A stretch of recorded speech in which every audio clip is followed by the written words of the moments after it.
যে সকল বন্ধুরা আপনার চ্যানেলে এই ভুলটি করতেছেন প্লিজ সাবধান হয়ে যান। আজকের ভিডিওটা দেখুন, একটু দেখুন। 1 মিনিট দেখার পর আপনি চাইলে এমনিতেই ছোট্ট একটা ভিডিও 3.5-4 মিনিটের ভিডিও আপনি যদি আজকের ভিডিও 1 মিনিট দেখুন, যদি দেখার পরে মনে হয় যে ভালো, দেখেন, না হলে দেখেন না ভাই। আজকের এই ভিডিওটা খুবই ইনফরমেশনমূলক একটা ভিডিও। যারা নতুন ইউটিউবে কাজ করতেছেন তাদের জন্য কিন্তু খুবই হেল্পফুল হবে আজকের ভিডিওটা। আপনারা যারা আপনাদের চ্যানেলে এই ভুলগুলি করে থাকেন, আসলে আজকের মাত্র একটা ভুল নিয়ে আমি একটু আলোচনা করব আজকের এই ভিডিওতে। এই একটা ভুল আপনারা করবেন না। আসলে ভুলটা কি, এই কিসের জন্য এই ভুলটা করলে আপনার চ্যানেল গ্রো করতে পারবেন না? দেখুন, আপনি এমনিতে একটা চ্যানেল খুলে ভিডিও আপলোড করতেছেন, 1000 সাবস্ক্রাইব, 4000 ঘন্টা ওয়াচ টাইম পূরণ করতে কিন্তু এমনিতে অনেক স্ট্রাগল করতে হয়। আর আপনি যদি আপনার চ্যানেলে এই ছোট ছোট একটা করে ভুল করে যান, তাহলে কিন্তু আপনার চ্যানেল গ্রোই করবে না। একসময় আপনি ইউটিউবিং করা ছেড়ে দেবেন। তো কি সেই ভুল আজকের এই ভিডিওতে আমি আপনাদেরকে বলে দিব, ঠিক আছে?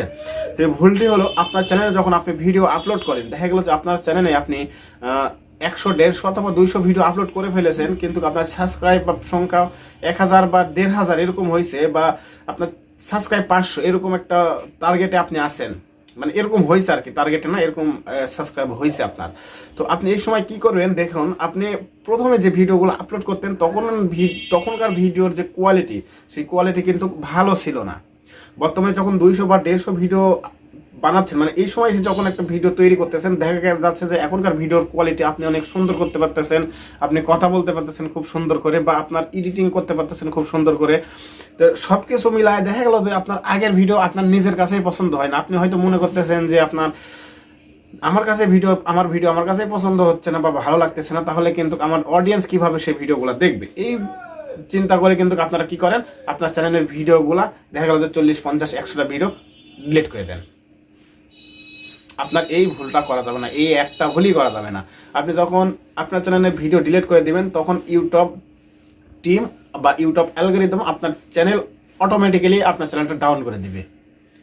আপনি যে ভিউ পেতেন, আপনি সাপোজ একটা ভিডিও আপলোড করলে 500 বা 1000 বা 200 ভিউ পেতেন, আপনি সেখানে 10টা 15টা ভিউ পাবেন। তারপরে ভিউ অটোমেটিক থেমে যাবে, আপনার চ্যানেল ডাউন হয়ে যাবে, আপনার ভিউ ডাউন হয়ে যাবে, সেই চ্যানেলটা ফ্রিজ হয়ে যাবে, আপনি কিন্তু কখনো উঠাইতে পারবেন না।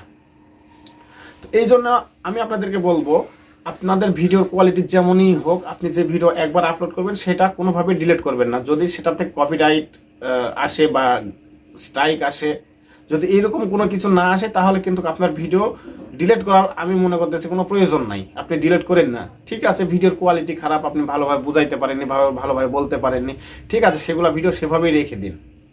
যখন একটা ভিডিও ডিলিট করবেন, তখন দেখা গেল যে একটা ভিডিও থেকে প্রতিদিন একটা ভিউসও যদি আসে, আপনি যদি 60টা ভিডিও ডিলিট করে দেন, তাহলে দেখা গেল যে দিনে আপনার চ্যানেলে 60টা ভিউ কম আসবে। এটা ইউটিউব অ্যালগরিদম রিসার্চ করবে না, ইউটিউব টিম রিসার্চ করবে না। রিসার্চ করে যখন পাবে যে এই এই চ্যানেলে এভাবে ভিডিও ডিলিট করে দেওয়া হয়েছে, তো তখন কিন্তু তারা রিচ কমিয়ে দিবে, এঙ্গেজ কমিয়ে দিবে, তো আপনার চ্যানেল ডাউন করে দিবে, ফ্রিজ করে দিবে। বুঝতে পেরেছেন বিষয়টা? এই ভুলটা আপনারা যারা 2025 সালের নতুন ইউটিউবার আছেন, বা যে সকল ইউটিউবার জানতেন না আছেন, যারা ভিডিও ডিলিট করে দেন, তারা অবশ্যই ভিডিও ডিলিট করবেন না। আপনার চ্যানেলে একটা ভিডিও ডিলিট করা যাবে না। আমি একটা বাস্তব উদাহরণ দিই। আমার এই চ্যানেল না, টেক দেশ একটা চ্যানেল আছে, ওই চ্যানেলের লিঙ্ক ডিসক্রিপশন বক্সে দিয়ে রাখবো। ওই চ্যানেলে আমি একটা ভিডিও আপলোড করেছিলাম, ওই চ্যানেলে একটা ভিডিও ইউটিউব নিজেই ডিলিট করে দিয়েছে। একটু ভিডিওর সমস্যা ছিল, সমস্যাটা এরকম যে একটা নাম্বার বার করতে হইতো, আমি সেখানে নাম্বারটা ব্লার না করেই ভিডিওটা আপলোড দিছি। তো এটা ইউটিউব টিম ডিলিট করে দিছে, দেওয়ার পর এবং হিউজ পরিমাণে একটা মানে ভিডিও ভাইরাল হবে এরকম একটা পর্যায়ে, মানে 2 দিনে 1K ভিউ, মানে আমার 2 দিনে 8টা 10টা 100টা ভিউ হতো না, হতে কষ্ট হয়ে যেত, 2 দিনে 1000 ভিউ পার হয়ে গেছে। তো সেই ভিডিও ইউটিউব টিম ডিলিট করে দিয়ে দিয়েছে। তো তারপর থেকে আমার ওই চ্যানেলটা ডাউন, ভিডিও ছাড়লে ওভাবে ভিউ আসে না একটা ভিডিওতে। আপনারা বুঝেন, যদি আপনার ভিডিও ডিলিট করে দেন, তাহলে আপনার চ্যানেলের কি অবস্থা হতে পারে। তো আশা করি বুঝতে পারছেন, বা আমি আপনাদেরকে বুঝাইতে পারছি। যদি ভিডিও থেকে কিছু শিখতে পারেন বা বুঝতে পারেন, অবশ্যই ভিডিওতে লাইক করে দিবেন, এবং আইটিভিডি টেক চ্যানেলটি অবশ্যই সাবস্ক্রাইব করে দিবেন ইউটিউব রিলেটেড ভিডিও পেতে। আর আপনার যদি কোনো মতামত থেকে থাকে, অবশ্যই কমেন্ট বক্সে বলে যাবেন। তো দেখা হবে নতুন কোনো আপডেট ভিডিওতে। ততক্ষণ সবাই সুস্থ থাকবেন, ভালো থাকবেন। আল্লাহ হাফেজ।